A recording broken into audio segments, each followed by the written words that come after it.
पुढची एक बातमी आपण पाहणार आहोत। बातमी पुण्यातली आहे। पुण्यामध्ये पंचायत समितीच्या कार्यालयासमोर दिव्यांगांचं आंदोलन होत असल्याचं दिसतंय। जुन्या जिल्हा परिषद इमारतीची लिफ्ट बंद आहे आणि म्हणून दिव्यांगांकडून हे आंदोलन होतंय।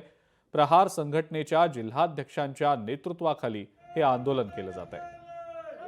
पुण्यात जुन्या जिल्हा परिषद तिसऱ्या मजल्यावर हवेली पंचायत समितीच्या कार्यालयासमोर दिव्यांगांचं आंदोलन सुरू आहे।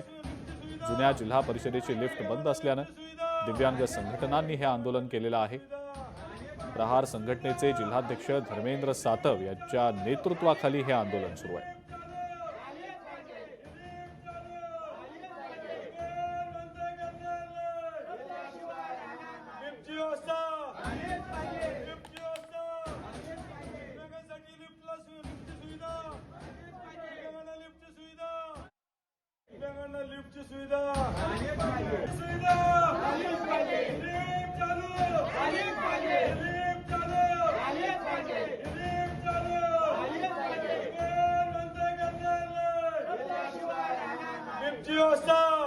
दिव्यांगांचं आंदोलन सध्या सुरू आहे आणि आपण त्याची ही दृश्य पाहतो आहोत।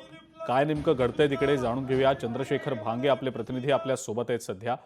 चंद्रशेखर, का नेमकं हे आंदोलन सुरू आहे? लिफ्ट बंद असल्याचं कारण दिलं जात आहे, पण हेच नेमकं कारण आहे की या व्यतिरिक्त आणखी काही कारण आहे?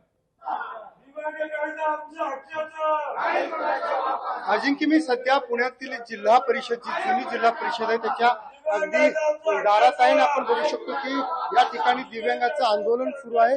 दिव्यांगाचे सदस्य अध्यक्ष धर्मेंद्र सातव सध्या झोपून आंदोलन करत आहेत। आपण बघू शकतो की हीच जी लिफ्ट आहे ती लिफ्ट सध्या बंद आहे आणि आपण बघू शकतो की या लिफ्टवरती सध्या आपण